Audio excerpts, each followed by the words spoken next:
Welcome to Policy Chats, the official podcast of the UC Riverside School of Public Policy. I'm your host, Dori Pham. Join me and my fellow public policy classmates as we explore potential policy solutions for today's most pressing societal challenges. Thank you so much for joining us today, Associate Dean and Professor Babcock. We are truly excited to have you here on Policy Chats. As a professor of public policy and currently serving as the Associate Dean and Chair of Public Policy here at UC Riverside, your work bridges economics and policymaking with research and explaining how price and production risks shape decisions and how food, energy, agriculture policies affect growers, consumers, and taxpayers. At the School of Public Policy celebrates its 10-year anniversary, emphasizing on the theme of abundance. We look forward to hearing your perspective on current administration policies, liberalism in today's policy environment, and how economic reasoning can guide future policymakers. With that, let's dive into our first question. Looking at the policy choices made by the current administration, including increased government spending, industrial policy, and regulatory activity, how would you describe the overall economic philosophy guiding these decisions? And what do you see this moment as a continuation of liberalism or a significant shift away from its tradition foundations? Well, that's a big question to start out with.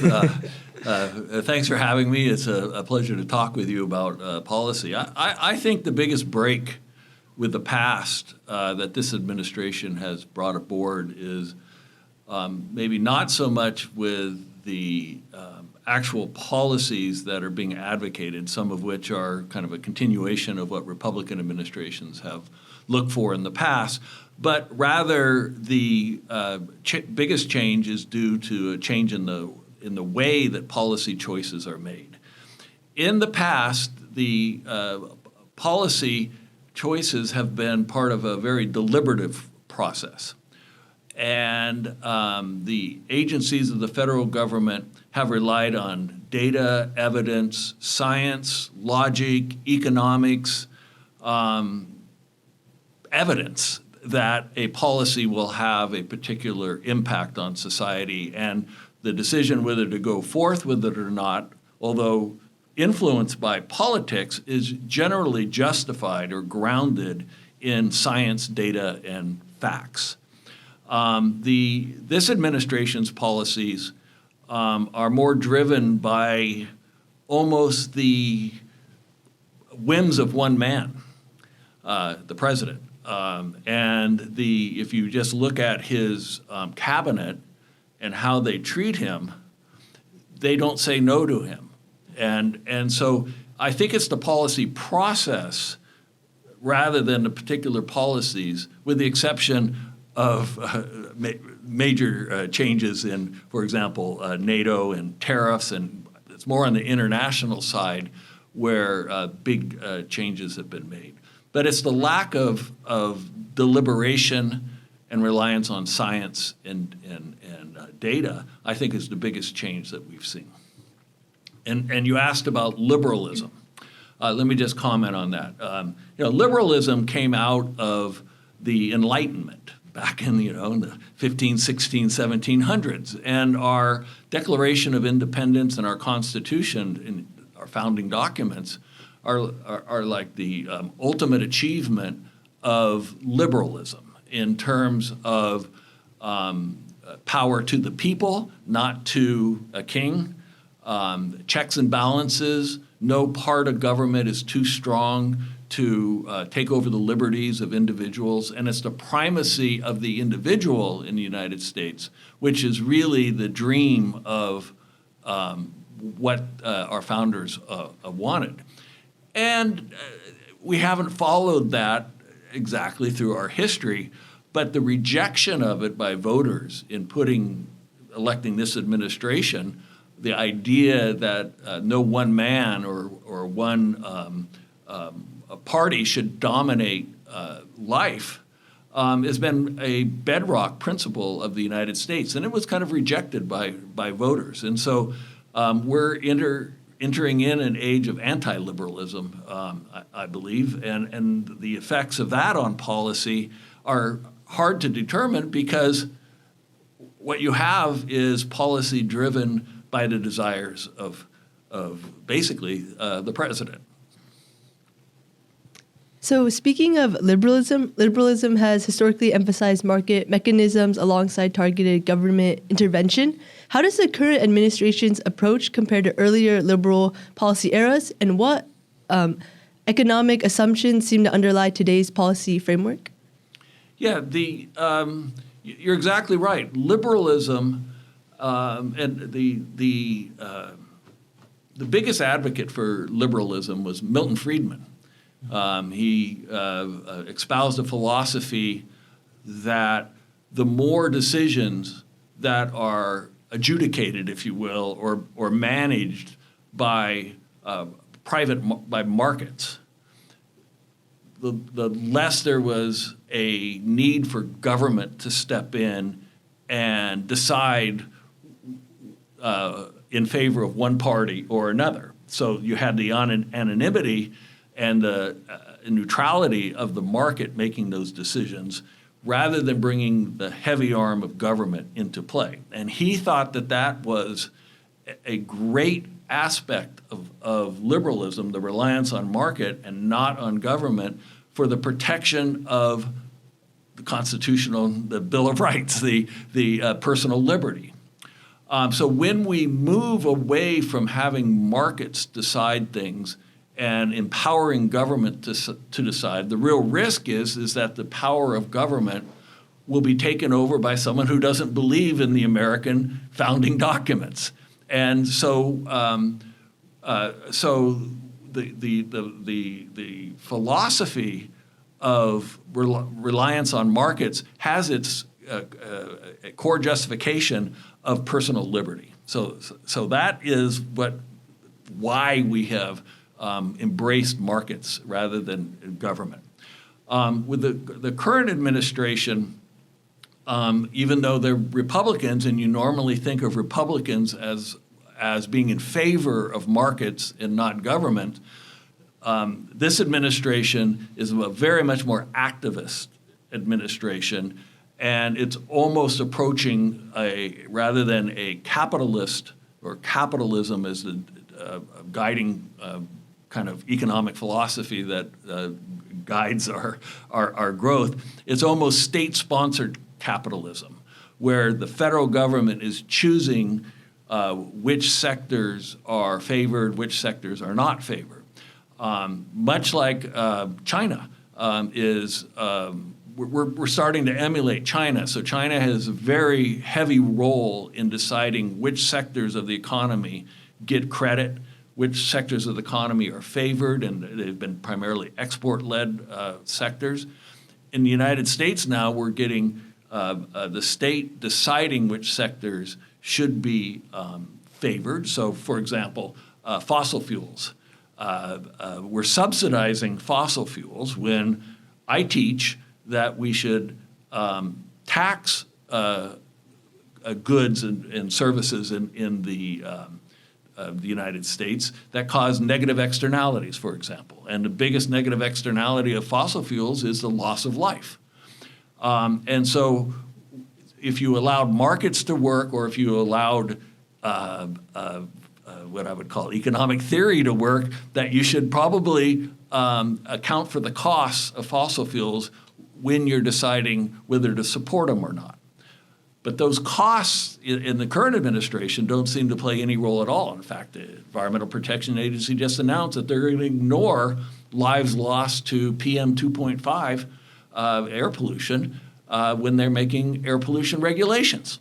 And why is that? It's because our president likes coal. Our president likes oil, natural gas. He likes fossil fuels. He doesn't like non-polluting energy wind and solar. And so our reliance on markets is still there. It's still a market economy, but very much more heavy hand of the government involved. And so it is becoming more like a state.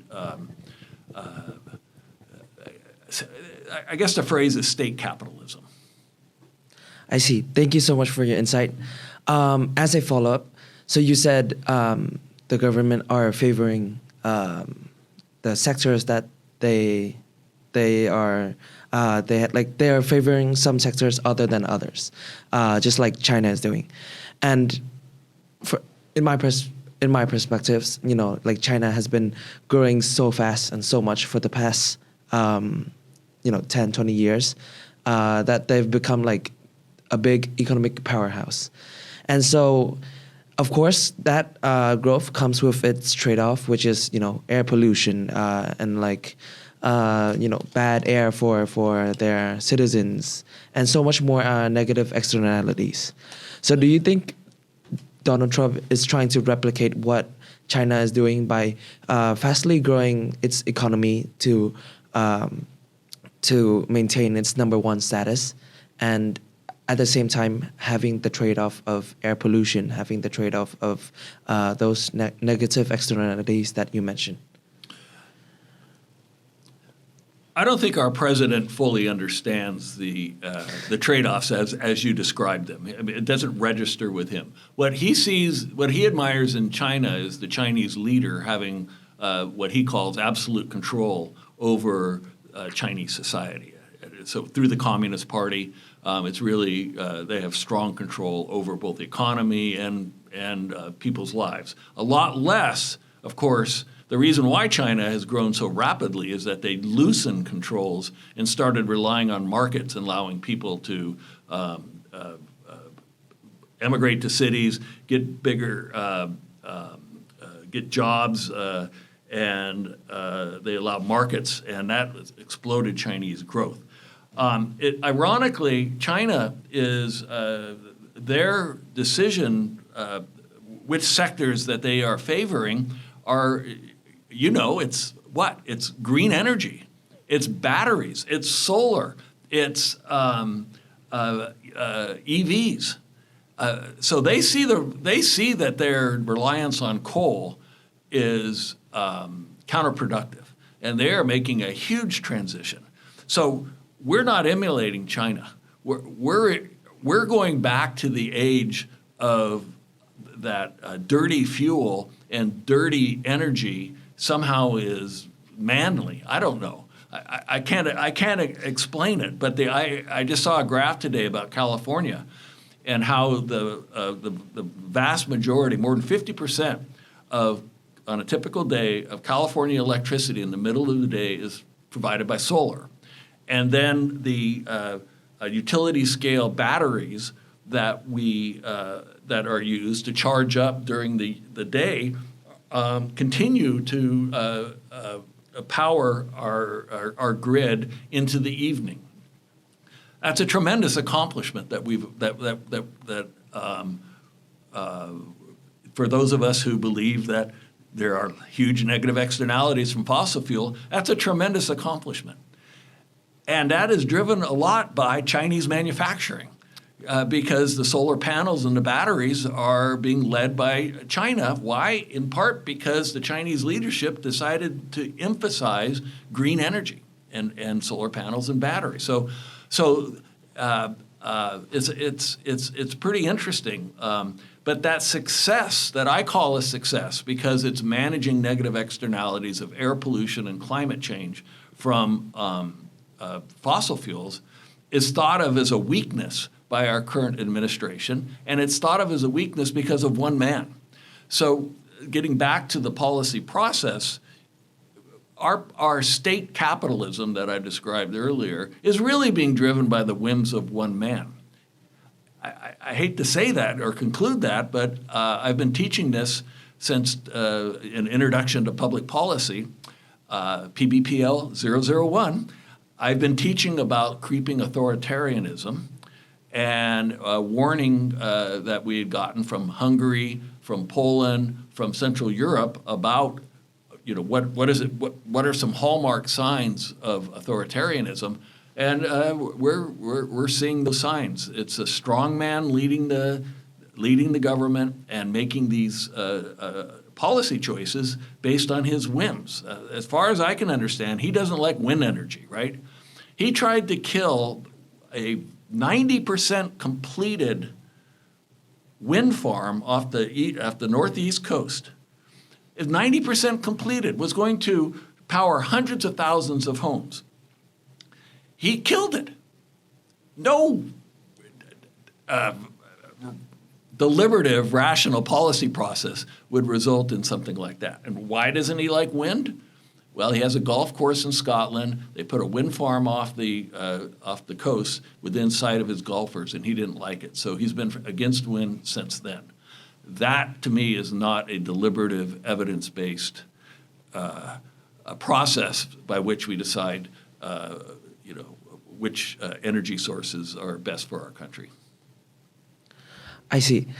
So many current policies, or many policies in general, they usually prioritize equity, resilience, and long-term investments, sometimes at the expense of short-term efficiency. So from an economic perspective, how should policymakers evaluate these trade-offs? And what risks or benefits do you think are most underappreciated in the public debate or the public talk? Yeah. Before the takeover of the government by the whims of one man, our policy process was not working properly. And it wasn't, California is a case study in how the concern for the individual or concern about equity was leading to our inability to actually move forward with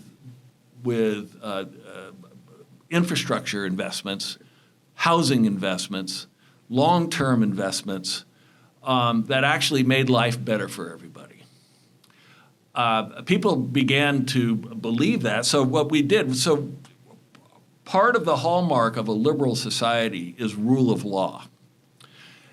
And our nation has become a nation of lawyers. And the environmental movement really taught our nation how to say no to what I would call abundance. And because what it did is it gave activists, or from the neighborhood to the country, almost veto power over big projects like rail projects, transmission lines, housing projects.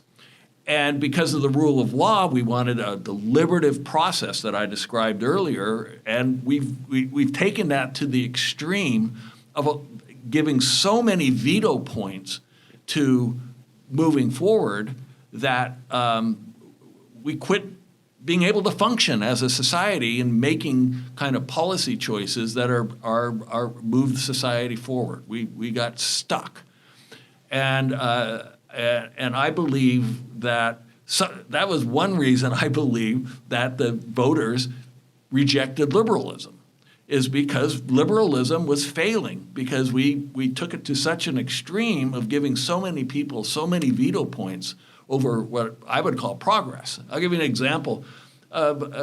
State of California can't build houses. And so the young people don't want to live in California because the price of housing is too high. The climate's great, but the price of housing is too high. So we're losing, well-educated young people. Another example is the water project that the state Senator Newsom is trying to push through. It's the tunnel that goes under the Delta. Well, we've given the Bay Area veto power over that because that's just the way California does things. And so going back to the comparison to China, I don't particularly think that all of that investment that China did in high-speed rail is actually economically justified. But in fact, they built it. China is a country of engineers. They're not a country of the rule of law. We're a country of lawyers giving lawyers veto power over what we do, and we're not a country of engineers. We don't build things like we used to. So in some sense, the idea of equity in empowering people has gone overboard in terms of not being able to come to some reasonable political consensus about building things that make our life better. So I answered your question a little bit differently than maybe, but this is the thought that came to me when we're talking about long and short term. And I think the short-termism, we've emphasized that too much, and we haven't emphasized the long-term ramifications of empowering so many veto points over our long-term investments. So for our next question, so seeing how like these policy effects, all these policy choices take effect, what real-world impacts are you seeing or anticipating for producers, consumers, and institutions? And where do you think economic incentives are being reshaped in meaningful ways? It's hard to predict under the current administration what policies are going to be adopted because they change so rapidly. So today it was announced that we have a free trade agreement with Argentina. Argentina, free trade when he's attacking Europe and Japan and South Korea and Canada? Well, what can possibly explain a free trade agreement with Argentina other than the Argentina president that has embraced Trump? And so it's very hard to think about what is going to go forward when policy process is at the whim of the priorities of one man. But it's pretty clear that the tariff policy that he likes so much has created a large amount of uncertainty in the investment world.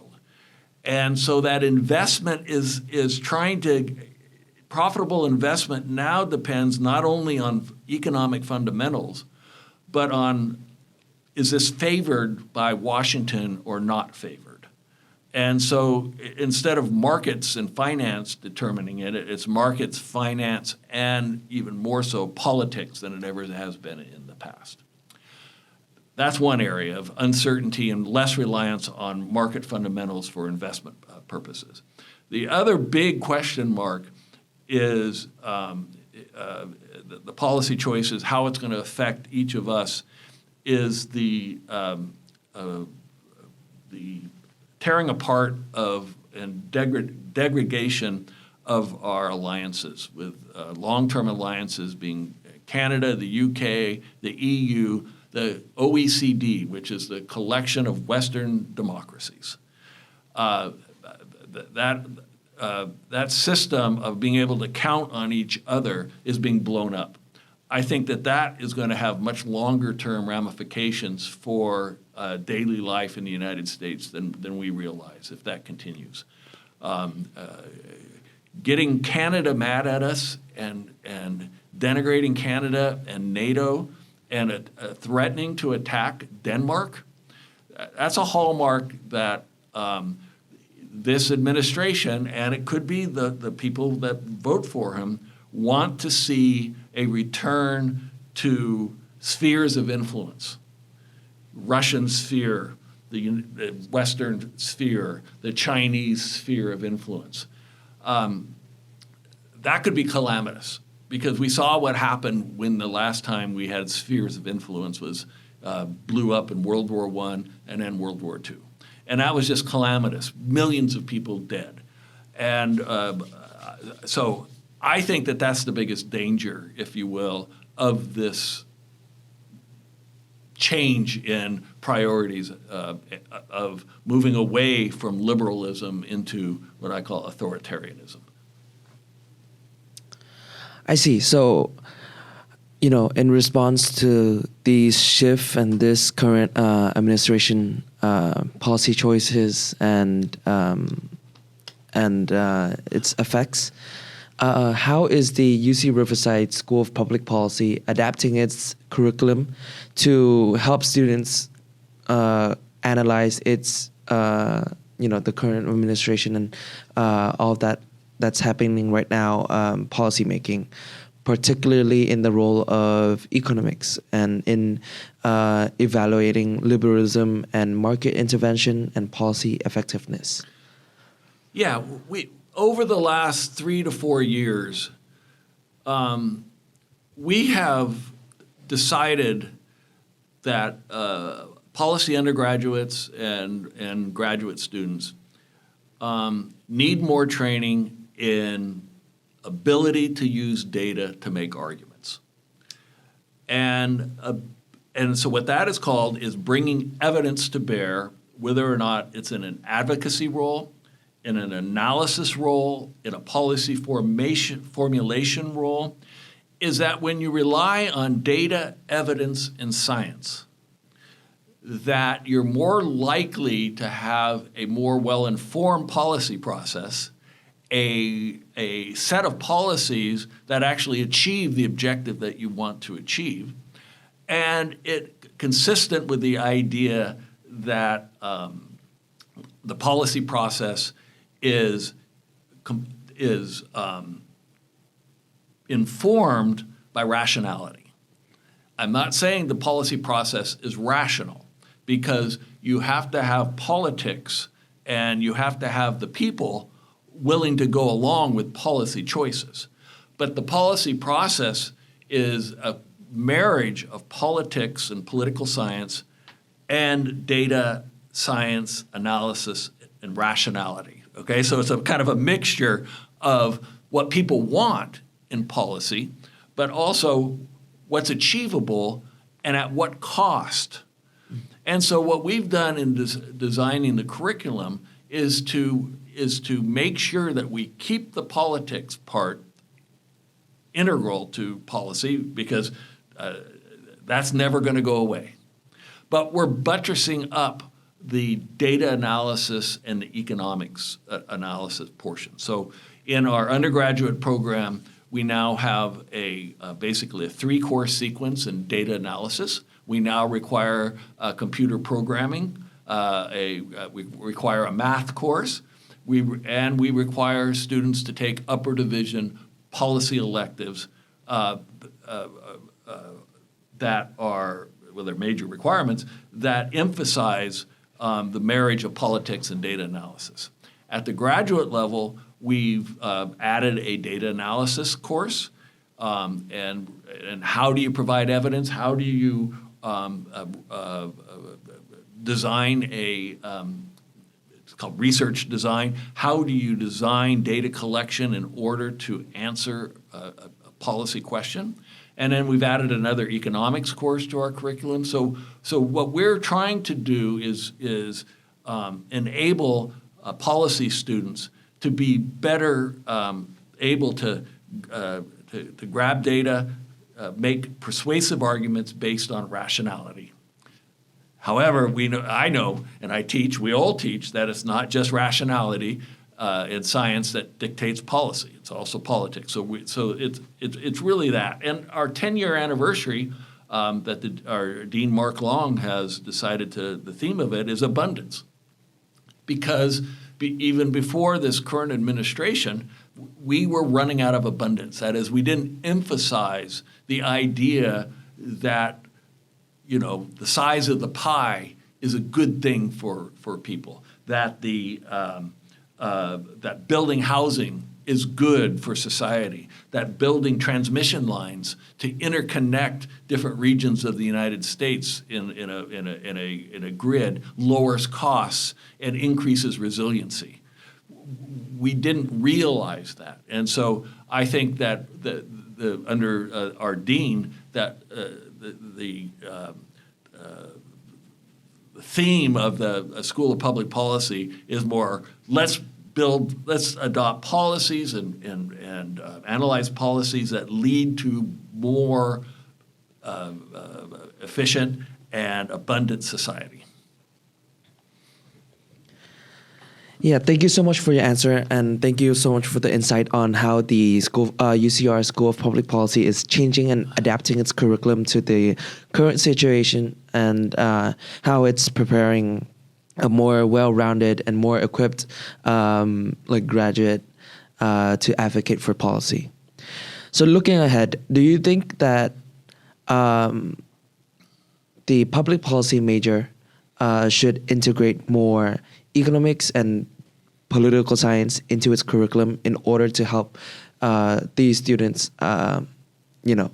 be well prepared to make an argument and also understand the current policies and the current the most current administration choices, whether it's economic policy or foreign policy, and so my question to you is basically, what do you think is the most crucial aspect of making a well-rounded student? So you mentioned it's data analysis, it's economics, it's political science. So out of those three, what do you think is the most important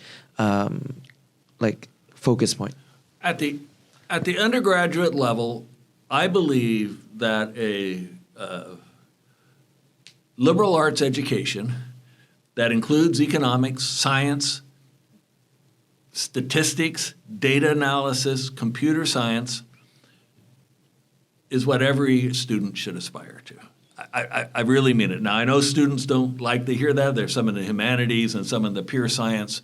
But at the undergraduate level, when we're talking about policy, I think a well-lived undergraduate liberal arts that emphasizes what we just talked about: economics, data, political science, sociology, ethics that we have in our curriculum, and knowledge of geology, biology is the best preparation. At the master's level with our MPP program, I think that's where you focus more on the actual data analytics and the economics. So while I'm an economist and think every undergraduate, and almost every undergraduate does take at least one course in economics, I think a broader education at the undergraduate level is best. But at the master's level, I think an emphasis on economics, on how the world works. How do you make trade-offs? How do people judge whether or not green energy is better than fossil fuel energy? That's a trade-off that people have. And economics is all about valuing trade-offs, and economic efficiency is all about let's not waste valuable resources. I think every public policy student needs that. And at the master's level, they need some better analytical economics and analytics, and they need data management and statistical methods to be able to differentiate cause and effect. And so it's a bifurcated answer at the undergraduate level versus the graduate level. At the undergraduate level, for a public policy major, I would encourage everyone to take more economics than we require. We require one course, but we are offering now a cost-benefit analysis course. Professor Schwabe is going to do a cost-benefit analysis. We have an economist teaching economic environmental policy. And so there are places where the public policy major more interested in economics can get it at the upper division level. So also looking ahead, do you believe the trajectory of current policymaking points towards a long-term expansion of liberal economics government, a hybrid model that blends market and state roles, or a rebalancing toward markets? And what does that imply for students preparing to become future policymakers? I wish I knew. I don't believe that Americans, if they understood the strong arm of government role in a state capitalism, that they're going to support it. They rejected President Biden's a big push for state capitalism that tried to direct investment towards green energy, towards equity, towards environmental justice, all the hallmarks that President Biden was trying to achieve. They rejected that at the ballot box. They didn't know maybe they were rejecting it. Maybe they were responding to inflation. But they rejected that strong arm of government putting investments into those areas.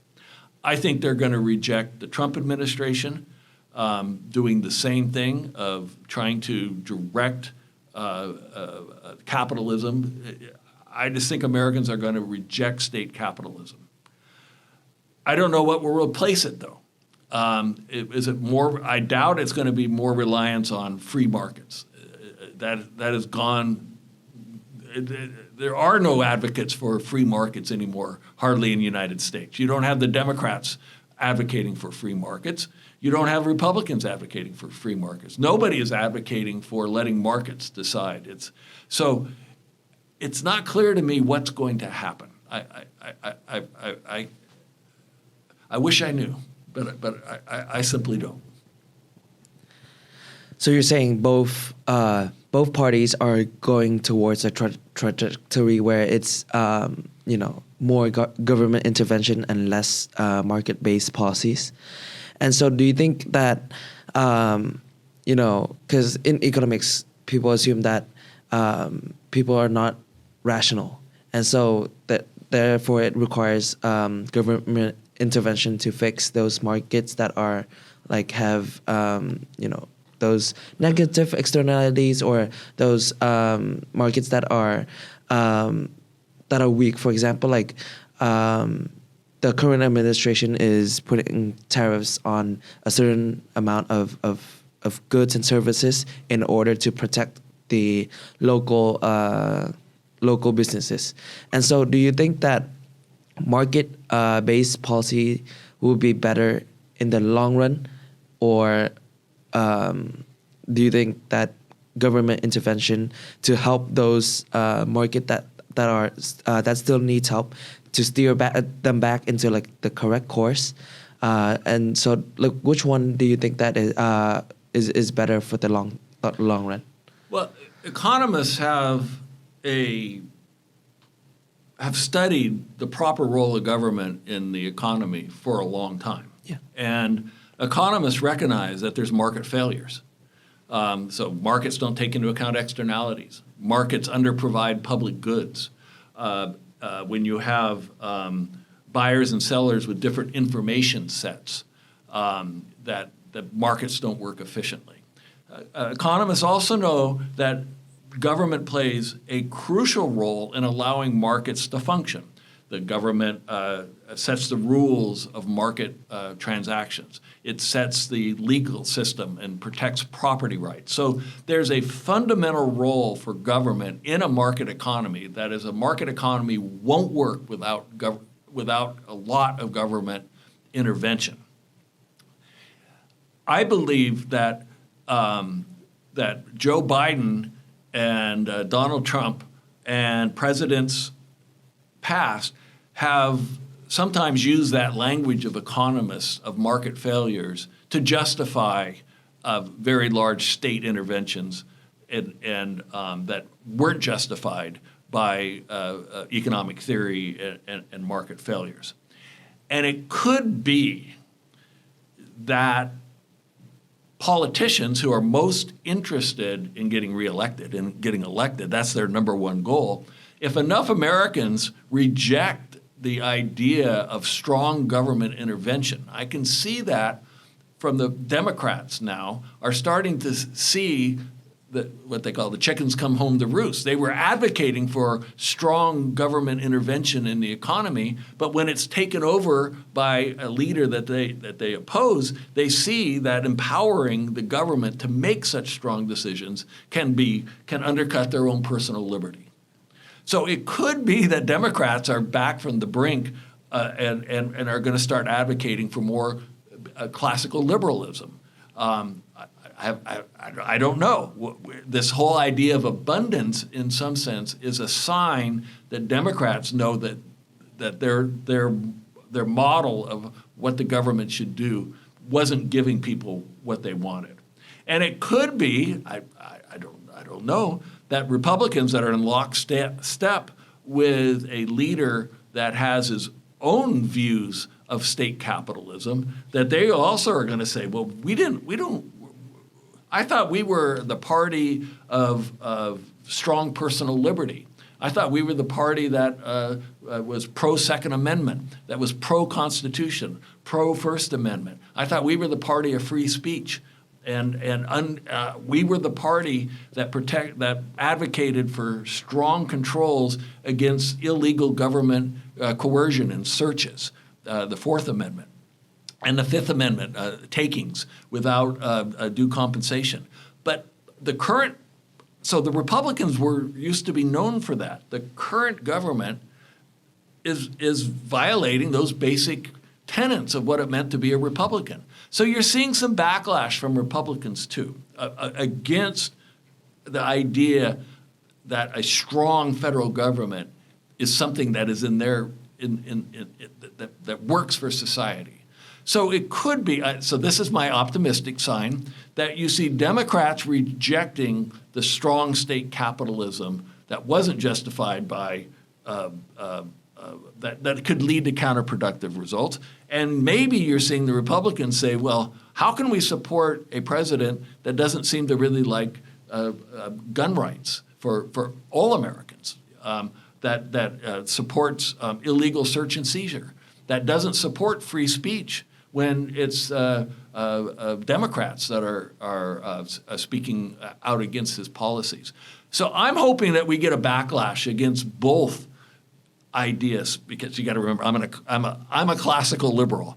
I support politicians, so that's my bias, and you can probably see it on this podcast, because I believe that people left alone, for the most part, with some exceptions, but market failures is a big one, that the government can do more harm than good. And so it could be that we're seeing enough backlash from both that we might see emergence of a consensus that maybe a strong central government is not working for society. I see. Well, thank you so much for your answer. My next question is, so since the current administration and the President Donald Trump is a business person, do you think that he's creating policies that allow business to thrive more in the United States? No. No, it's the opposite. He's creating uncertainty. He's creating, rather than making business decisions based on business principles, which are profits and shareholder returns, he's making decisions. He's making businesses kowtow to him. They're making businesses make investments that are not necessarily driven by pure economics or pure financial considerations, but rather for political considerations.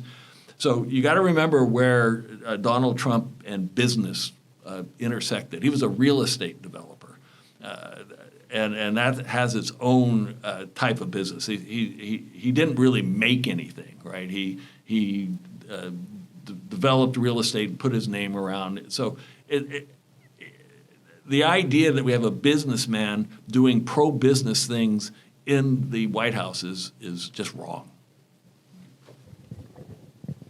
So since you talked about how like all these like decisions are being made on like the whims of like one person, I feel like there's going to be like a lot of like disconnect and like distrust between like people in other countries. How do you like, what approaches can be made to like make sure like later on like trust and there's like a more of a connection between like people and countries, especially also because you talked about how there's a more reliance on fossil fuel. Since like we're sort of taking a step like back and not focusing on greenhouse, like green energy, how do you think we can like go back to that to help like our environment and also like our like country? Well, in part because of China showing the way forward in terms of low-cost ability to manufacture batteries and EVs and solar panels and maybe wind turbines, and that the if you just base on financial considerations, green energy beats out fossil fuels. So in the long run, that will happen, and regardless of the externalities. So I'm optimistic on that. I think that the Trump anti-green energy is going to stall the United States, but not the rest of the world. And so the United States is going to be left behind by that transition. With regards to how do we go back to what having international friends and allies, I'm not optimistic that we are going to go back. From what I've been reading, Japan and South Korea are seriously thinking about bolstering their own national defense because they don't think the United States is a reliable ally. They're thinking of getting nuclear weapons. Why not? Israel has nuclear weapons, and countries are loath to attack Israel because they have nuclear weapons. So the Europe and Asia have primarily relied on the United States for defense, and that is being blown up as we speak. And I'm not sure how you put that back together. So even if you were to the American public rejected Trumpism, I'm not sure the American public is going to support the United States being the defender of the quote defender of the free world in terms of the Western democracies. I mean that even though the benefits of that policy to the United States have been tremendous since World War II, our economic growth in the United States has been the envy of the world. We're growing faster than Europe. Our standard of living is higher than Europe, higher than Japan, higher than South Korea, higher than Canada, and in part because we have a more open society. We've supported liberal democracies. We've allowed other countries to prosper, and we prosper right along with them. It's been a positive sum game, the post-World War II alliance structure, positive sum for the world. The Trump administration and the Biden administration, to a lesser degree, started buying into that the world, it's more of a zero-sum game. That if South Korea wins, we lose. That if Europe wins, we lose. But that was not the guiding force behind the post-World War II alliances, that it was a positive sum game for everybody. So I'm not sure how we go back to that world. I don't think we're going to, but I'm not a foreign policy specialist, but I think it's hard to reverse what we've started. Well, thank you so much. So for the last question, we always ask all of our guests this. If you could change one thing in the world right now, what would it be? Like no cost, no negative externalities, If you could do one thing right now, what would it be? Well, the first thing that comes to mind is to change state law and to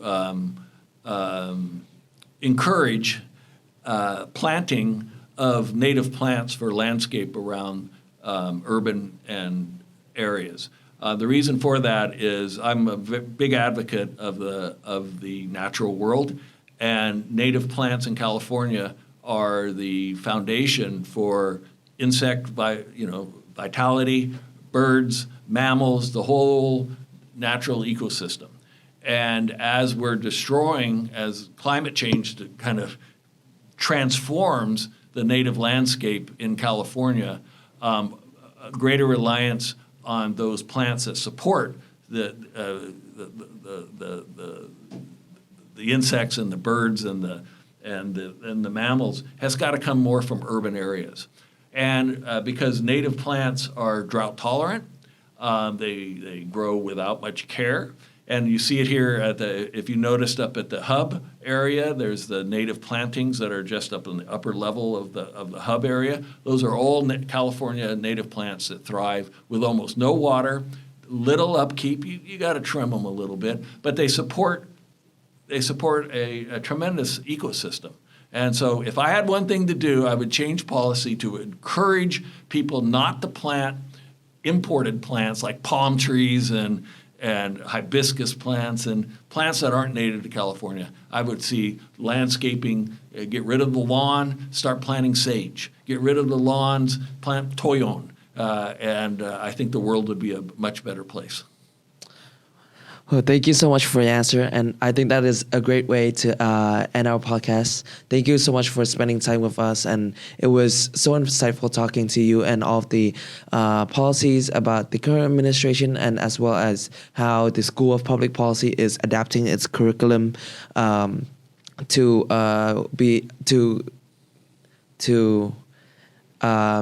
produce a better and more rounded student as we graduate. So thank you so much for coming on Associate Dean and Professor Babcock. It's a truly wonderful time that we had here today. Thank you so much. Thank you. Thank you for listening to Policy Chats, the official podcast of the UC Riverside School of Public Policy. If you enjoyed today's episode, be sure to follow us on Instagram at UCR_SPP. To learn more about our program and upcoming episodes, visit spp.ucr.edu. For the video version of this episode, check out our YouTube channel at UCR School of Public Policy. Until next time, stay informed and stay engaged.